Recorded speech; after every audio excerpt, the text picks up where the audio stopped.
Buenas noches. 40 kilos de metanfetaminas del cártel de Sinaloa fueron encontrados por la Policía Nacional de España y usted me preguntará, ¿en dónde? En un Popeye. En esta réplica del artista estadounidense Jeff Koons, su famosa obra Popeye el Marino fue parte del modus operandi entre miembros de este cártel mexicano y criminales españoles.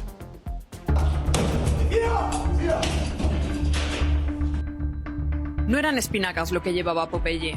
La droga se oculta donde menos lo imagino. La Policía Nacional de España, en colaboración con la DEA, desarticularon en Madrid una organización criminal vinculada con el cártel de Sinaloa dedicada al tráfico internacional de metanfetaminas, que utilizaba bloques de mármol para ocultar la droga. 2 fases en esta operación. 7 detenidos en la primera fase y 9 en la segunda fase. 2 miembros del cártel de Sinaloa, mexicanos, que se habían desplazado hasta España para llevar a cabo la distribución de casi 2 toneladas de metanfetamina. El resto, españoles, que usaban entre su logística tanto en España como en otros países de la Unión Europea.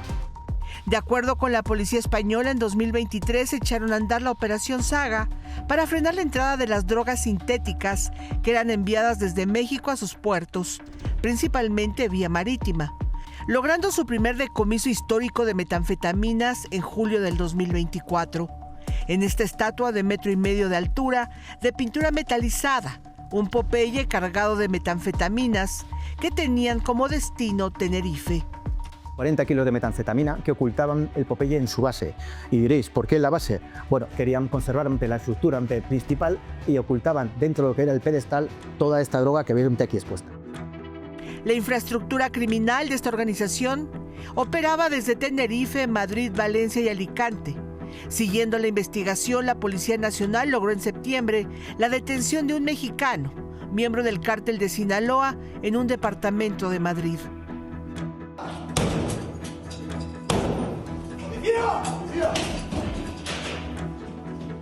Este hombre presuntamente recibía 2.500 euros mensuales por custodiar la droga. En total, van 16 detenidos y casi 3 millones de euros decomisados, localizados en un búnker oculto en una bodega de importación de mármol, La Fachada, para introducir la droga a Europa por medio de un empresario español que vivía en Dubái y viajaba frecuentemente a México. Eso en España. En Estados Unidos, hoy, un agente de ICE asesinó a una ciudadana estadounidense en lo que es el nuevo escándalo por las políticas represivas del gobierno de Donald Trump. Es el despliegue federal de estos agentes migratorios en ciudades gobernadas por demócratas.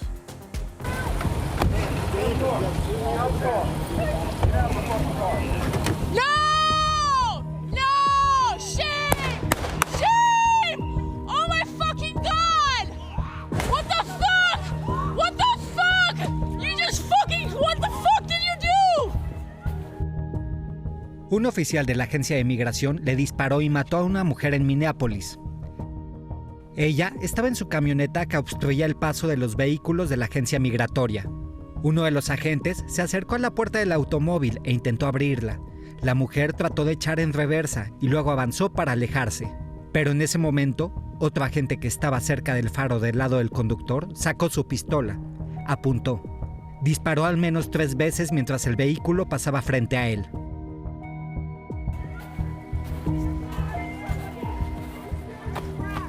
You are fucking criminals! You're fucking criminals! Get my back! Get step back! Step back! Dude, you shot her! I'm trying to help! No! You fucking shot someone in the fucking face! Los agentes también impidieron que un médico civil pudiera acercarse. I go check a pulse. No! Back up! Now! I'm a physician! Hey, listen, we understand. We got EMS coming. I get it. Just give us a second. We have medics on scene. We have our own medics. Where are they? Where are they? How can I relax? You just killed my neighbor! La mujer fue identificada como Renee Nicole Good, de 37 años. Estos hechos provocaron protestas y enfrentamientos entre ciudadanos y los agentes federales.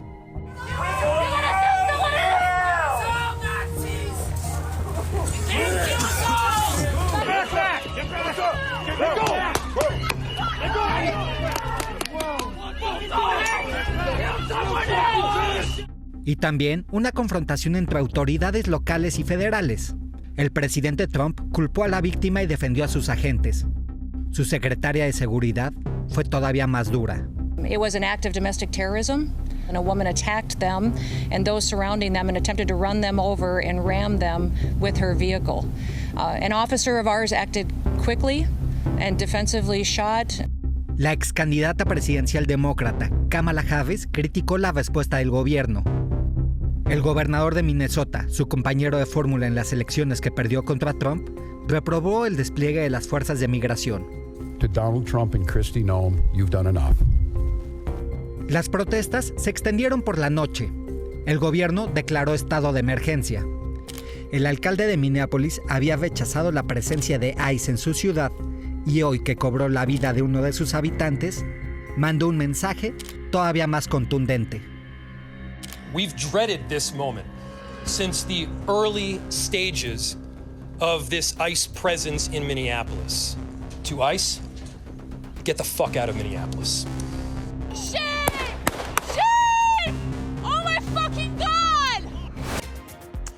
ICE en los Estados Unidos de América. En México, le voy a mostrar a usted lo que finalmente se concretó.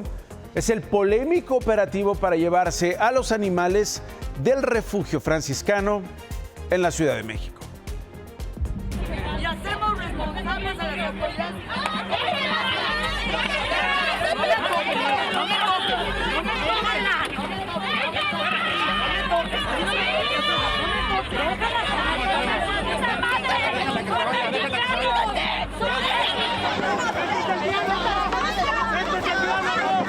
Así amaneció hoy el refugio franciscano en Coajimalpa. ¿A dónde se fueron? ¿Y cuántos son? Vamos a exigir, ¿sí?, que esos animales de alguna u otra manera se nos demuestre las condiciones en que fueron sacados y en que llegan a los lugares donde supuestamente los van a llevar.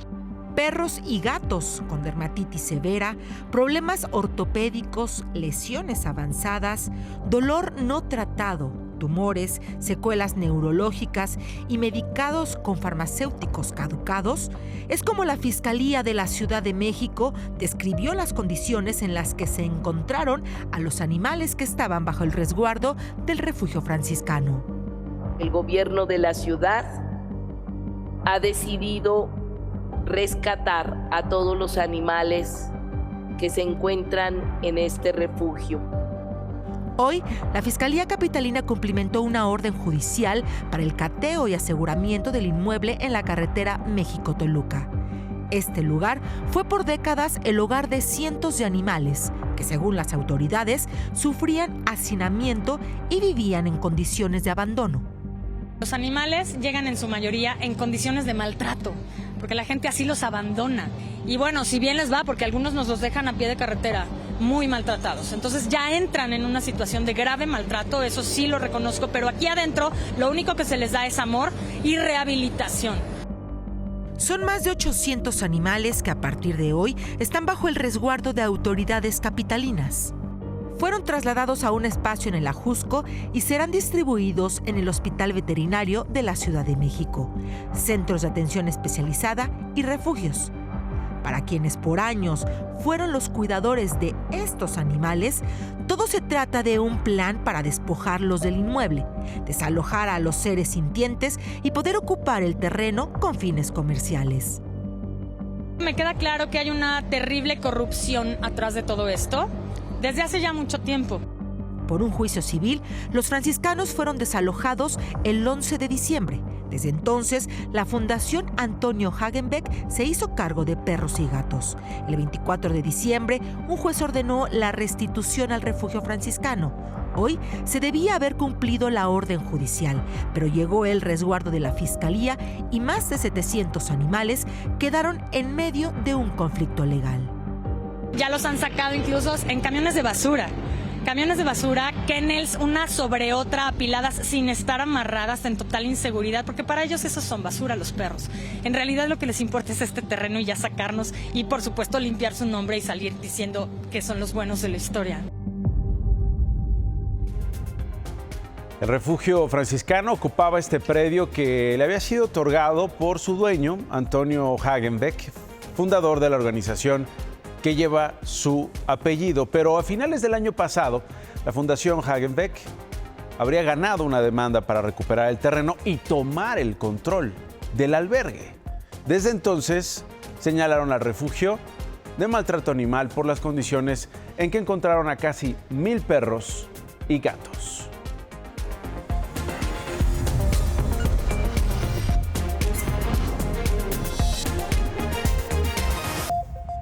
La de hoy es esta operación en alta mar. Temprano nos enteramos que la Unión Americana incautó no uno, sino 2 buques petroleros en aguas del Atlántico Norte y el Caribe con banderas rusas. Están señalados de llevar petróleo de Venezuela y violar las sanciones comerciales que ha impuesto el gobierno de los Estados Unidos.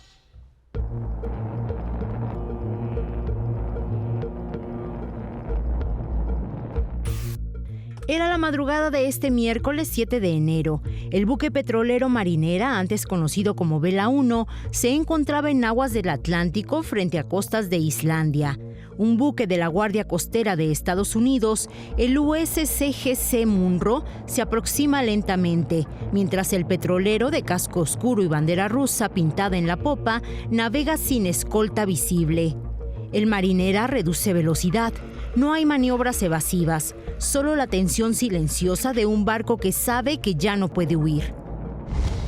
Se observa a una decena de elementos de equipo táctico descender de un helicóptero que sobrevuela el buque a baja altura. Continúan con el abordaje. Personal de la Guardia Costera, equipado con chalecos y armas, sube por una escalera. Ahora se sabe que tomaron el puente de mando. Así fue como Estados Unidos incautó hoy al Marinera, un buque que había sido sancionado en 2024 por presuntamente contrabandear carga para una empresa ligada a la organización terrorista Hezbollah. Este fue el final de una larga cacería en alta mar. El barco fue perseguido desde que hace unas semanas intentó acercarse a aguas venezolanas, pero logró evadir a los estadounidenses. Se basa en la jurisdicción de un solo país, por más que sea la potencia dominante en este mundo, en este momento, y que me parece que sería muy grave justificar o avalar simplemente reconociendo la fuerza de los Estados Unidos. También hoy, casi de manera simultánea, pero en aguas internacionales del Mar Caribe, Estados Unidos fue contra otro buque petrolero, el Sofía. La Guardia Costera de Estados Unidos se aproximó lentamente. Desde una lancha rápida, el equipo de abordaje se acercó al casco. Subieron con rapidez, tomaron posiciones clave e informaron a la tripulación que el buque estaba confiscado. Con estos son 4 los buques petroleros incautados por Estados Unidos desde diciembre del 2025, en el marco del bloqueo impuesto al petróleo venezolano. Los otros 2 fueron el Skipper y el Centuris, incautados frente a la costa de Venezuela en diciembre. Bueno, pues parece que estamos ante un claro acto de piratería moderna. Creo que ninguna ley internacional, ningún tratado, ningún acuerdo sustenta estas acciones unilaterales.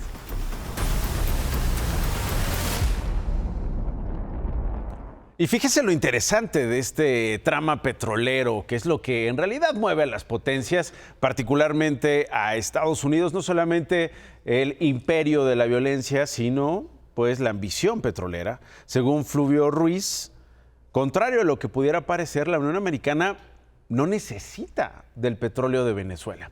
Estados Unidos es el mayor productor de petróleo en todo el planeta.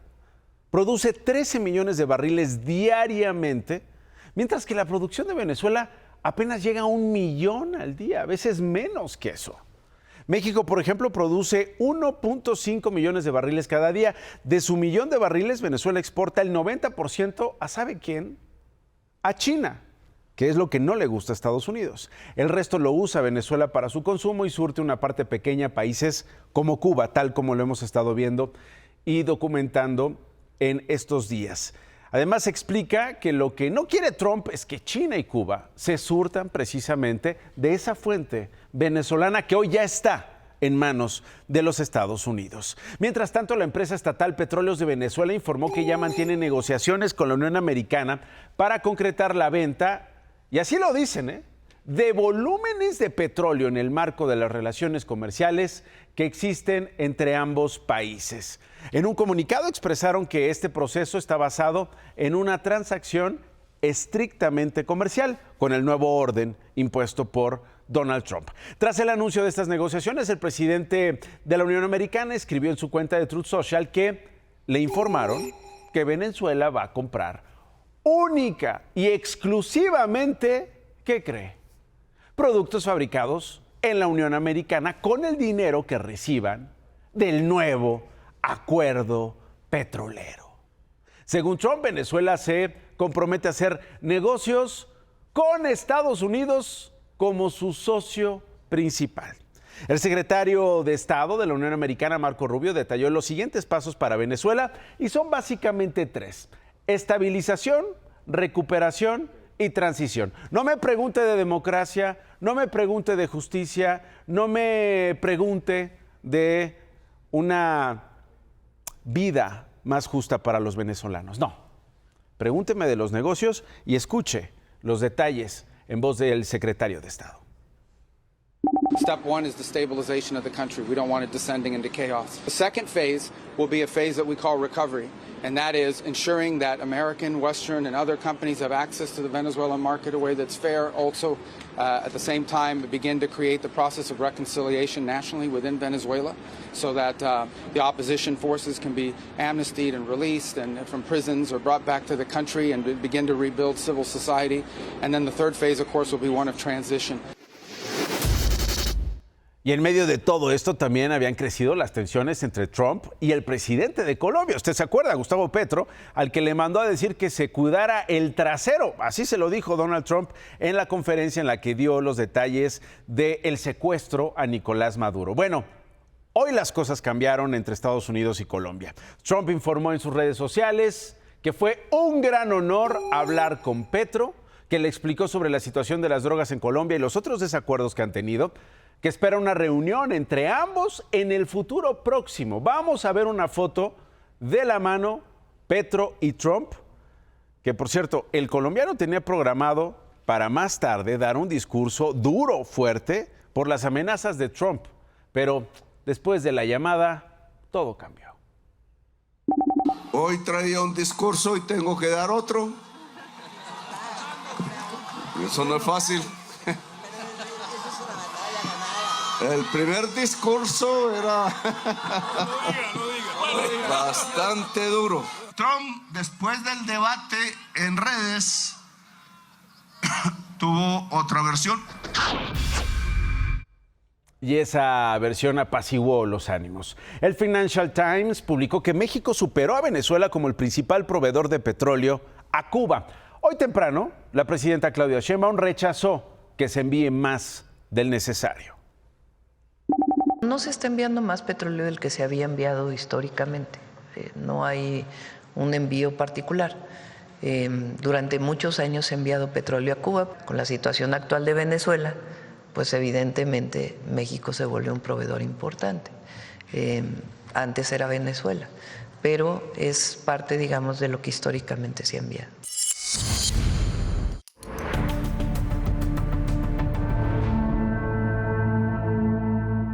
¿Vio usted en el Estado de México, en Querétaro, en Hidalgo, en la Ciudad de México? Bueno, pues prepárese porque esta semana iniciaron los trabajos de rehabilitación del periférico norte del Valle de México. Las obras, aunque necesarias, van a incrementar el caos en esta zona. No, pues de por sí el tráfico está pesado. Imagínese ahorita con eso. La verdad es que también se agradece que por fin después de tantos años hagan la repavimentación del periférico. El lunes inició la reconstrucción integral del Periférico Norte, una de las vialidades más transitadas de la zona metropolitana. El principal objetivo es tapar los baches. Estamos en Periférico Norte, justo a la altura de Cuatro Caminos. en los límites entre la ciudad y el Estado de México. Y estos son parte de los trabajos de reencarpetamiento que comenzaron justamente esta semana y que se tiene planeado concluir hasta el 30 de abril. Pues mira, vamos empezando y así se está poniendo ya el tránsito. La verdad es que esto va hasta el 30 de abril. Tentativamente es lo que dicen las autoridades, pero pues yo creo que se va a prolongar porque van muy lentos. Los trabajos se extenderán desde el toreo hasta la caseta de peaje de Tepotzotlán, de ida y vuelta en 2 carriles centrales y 2 laterales, abarcando una superficie de 108 kilómetros. Mientras dejen bien, no tenemos problema, pero pues si nada más están haciendo el tráfico para no arreglar, pues ahí sí. Aunque la obra se ubica en la zona del toreo, en dirección al Estado de México, hoy en un recorrido de Imagen Noticias de la noche, se constató que el caos vial abarca al menos 7.5 kilómetros desde el bosque de Chapultepec. Ayer me tocó demasiado, me tardé como 3 horas en pasar de ahí del viaducto a pasar el toreo. Para quienes van de toreo hacia Tepotzotlán, la opción es desviarse por Avenida Ingenieros Militares, seguir por Rodolfo Gaona y tomar la lateral de Río San Joaquín y reincorporarse a Periférico. Sin embargo, hoy la lateral para tomar Avenida Ingenieros Militares estaba bloqueada debido a obras para reparar una fuga de agua. Ahorita está hasta eso pues sí medio tranquilón, pero esperen que llegue el lunes a ver cómo se pone, ¿no? Para que regresen todos a la escuela y se va a poner más pesado. Exacto, espérese al lunes a ver cómo se pone cuando ya todos estén de vuelta a la escuela y las horas pico se prolonguen. El gobierno mexiquense va a destinar 1.265 millones de pesos a la obra. Además del reencarpetamiento, van a renovar estructuras, alumbrado público y balizamiento en Periférico Norte. Un grupo de delincuentes salió a asaltar en Nicolás Romero, en ese mismo peligroso Estado de México, pero no se esperaron a que su víctima hiciera lo posible para defenderse. Reaccionaron y luego, mire cómo regresaron al lugar del delito. A las 22:21 de la noche de ayer, un peatón caminaba por una calle del municipio de Nicolás Romero, en el Estado de México. En la esquina ya lo esperaba un hombre para asaltarlo. El ladrón se acerca, amenaza y golpea a su víctima, mientras su cómplice aguarda en la esquina a bordo de una motocicleta para emprender el escape. Forcejean y se lanzan puñetazos.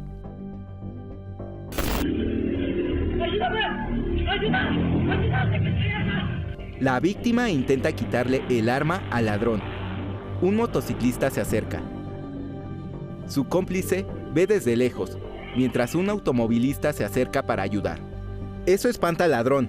La víctima desarma al delincuente, quien huye con su cómplice en la moto. El motociclista se acerca a ellos y los ladrones escapan. Una hora después del asalto fallido, los ladrones regresan al lugar para buscar el arma que les quitó la víctima, pero no encuentran nada y mejor se van. Consultamos con la Fiscalía del Estado de México si esta persona ya presentó una denuncia o si entregó el arma a las autoridades. Se las quitó para poder sobrevivir. No contestaron. Hasta esta noche nos dijeron que no se presentó una denuncia, por lo que iniciaron una investigación de oficio.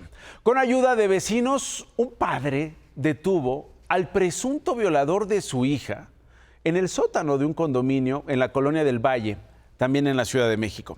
De acuerdo con la policía, Oscar presuntamente agredió sexualmente a una mujer de 24 años. El padre de la joven se dio cuenta y llamó a la policía. Antes de que llegaran los oficiales, vecinos y familiares de la víctima retuvieron a golpes a este presunto agresor en un sótano del mismo edificio y la policía lo arrestó al llegar al condominio. Hoy el edificio amaneció resguardado por un policía de la Secretaría de Seguridad Ciudadana. Vecinos negaron haberse enterado de lo sucedido, pero pues el presunto agresor de 30 años se presenta en redes sociales como cofundador y presidente de una consultora política y empresarial. Hace 9 años ganó el primer lugar del torneo de tenis de la Universidad Iberoamericana y en sus redes sociales presume viajes, salidas con amigos y hoy está señalado de violación. El periodista Ignacio Gómez Villaseñor denunció un presunto hackeo masivo en la UNAM. Aseguró que los datos personales y correo y contraseñas de estudiantes, académicos y trabajadores están siendo vendidos en Internet, en foros del Internet profundo y en el mercado negro. Según el comunicador, no solo hay casi 300,000 datos hackeados, sino que también fueron filtrados otros escándalos como denuncias dentro de la institución que fueron, según él, encubiertas. ¿Qué dice la Universidad Nacional Autónoma de México al respecto? Que durante el periodo vacacional, efectivamente, se detectó un hackeo, pero en solo 5 de los más de 100,000 sistemas informáticos universitarios. 5 apenas. Y que tras un primer análisis técnico se confirmó que no hay indicios de la extracción de la información de los datos personales de alumnos, personal académico y administrativo, tal como lo decía el comunicador, y que en cambio están seguras las informaciones resguardadas por la UNAM. La Secretaría de Educación Pública presentó el Plan Integral del Sistema Nacional de Bachillerato para este 2026. Es un objetivo muy ambicioso. Se trata de ampliar los espacios para que 95,000 estudiantes puedan ir a estudiar preparatoria. Se hará una inversión de 4,000 millones de pesos en la creación de 20 planteles, 52 ampliaciones y la construcción de 130 ciberbachilleratos. Esto para que los estudiantes puedan estudiar cerca de sus hogares. Y en pleno Día de Reyes, un menor de 14 años, identificado como Gabriel Alonso, fue víctima colateral de un enfrentamiento entre civiles armados y elementos de la Guardia Nacional en el municipio de Nombre de Dios, en Durango. Nombre de Dios, imagínense lo paradójico, lo cruel de las coincidencias en esta historia. Según colegas locales, los agresores viajaban en una camioneta cuando dispararon contra 2 unidades de la Guardia Nacional que transitaban por la carretera. Una familia que se había detenido por una falla mecánica en su coche quedó atrapada entre el fuego cruzado. Además de Gabriel, otro agente de 28 años, identificado como Juan Ramírez Galindo, también murió. Nuestro más sentido pésame. Que descansen en paz. La Fiscalía General de la República ya está investigando este asunto. La presidenta Claudia Sheinbaum informó que el regalazo, el premio de consolación para Alejandro Gertz Manero, finalmente se concretó. Él fue, como usted recuerda, fiscal general de la República y no va a ser embajador de Alemania como se había rumorado, no, va a ser embajador de México ante la Gran Bretaña. Regalazo. Explicó que solo falta que el Senado de la República avale el nombramiento, pero pues es prácticamente un hecho. En contraste, Adriana Marín, una de las colaboradoras de comunicación social del grupo parlamentario de Morena en el Congreso de la Ciudad de México, está en el ojo del huracán, luego de que se retomara un video de un debate en el que ella participó. Y fíjese, por favor, lo que dice, justificando por qué tantos jóvenes trabajan, son obligados a trabajar en el crimen organizado. El narcotráfico es uno de los mayores, de los principales empleadores a nivel nacional. Reclutan alrededor de 160,000 a 185,000 personas. Me refiero a que es complejo atender la situación del narcotráfico porque no solo tiene ayuda por parte de los Estados Unidos, sino que también genera empleo que muchos privados, que el Estado tampoco se ha encargado de generar. Generan empleo, dice, y es complicado entonces combatir al crimen organizado. Estas declaraciones, como veíamos, las hizo en noviembre del año pasado. Hoy el grupo parlamentario de Morena, obviamente, se sacudió estas declaraciones, se deslindó en un comunicado de lo dicho por Adriana Marín. Escribieron que eso no representa la opinión de los diputados del Congreso de la Ciudad de México. ¿En serio? Bueno, menos mal. Y que la posición de Morena es muy clara: el narcotráfico es un fenómeno criminal que se combate con la ley, con inteligencia y con política social. David.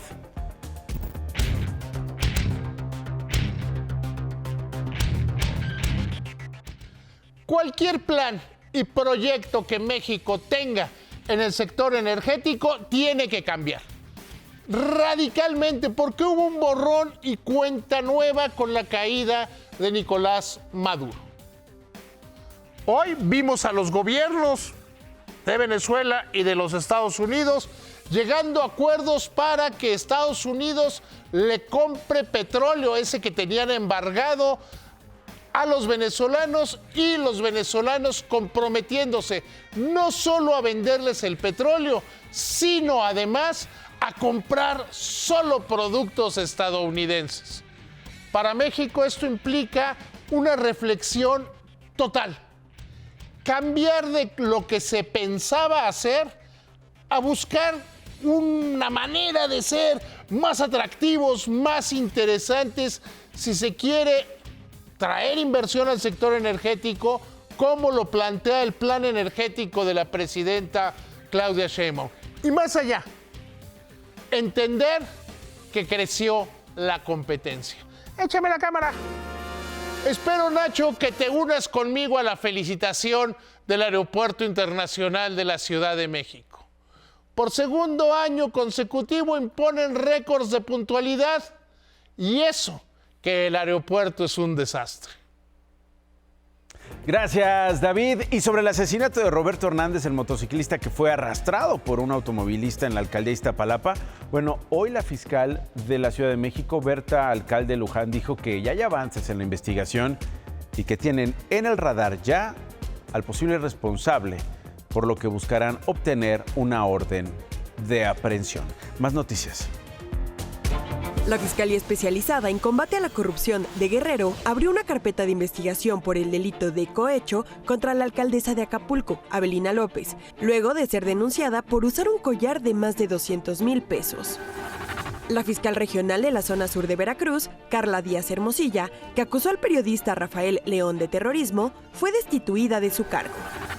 La Suprema Corte de Justicia de la Nación determinó que el pago de la pensión alimenticia es una obligación jurídica del padre biológico y es retroactiva e irrenunciable.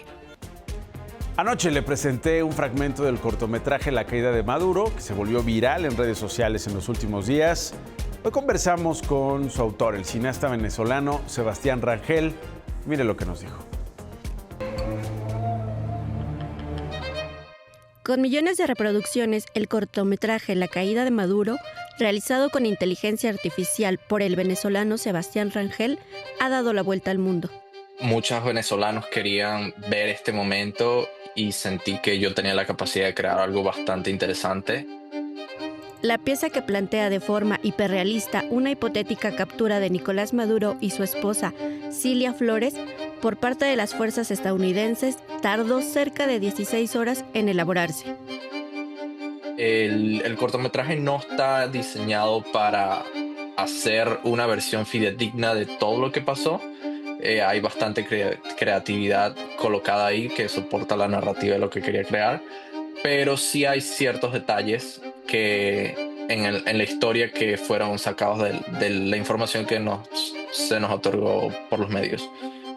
Pese a la captura del mandatario, los venezolanos continúan con temor al régimen y a difundir el cortometraje.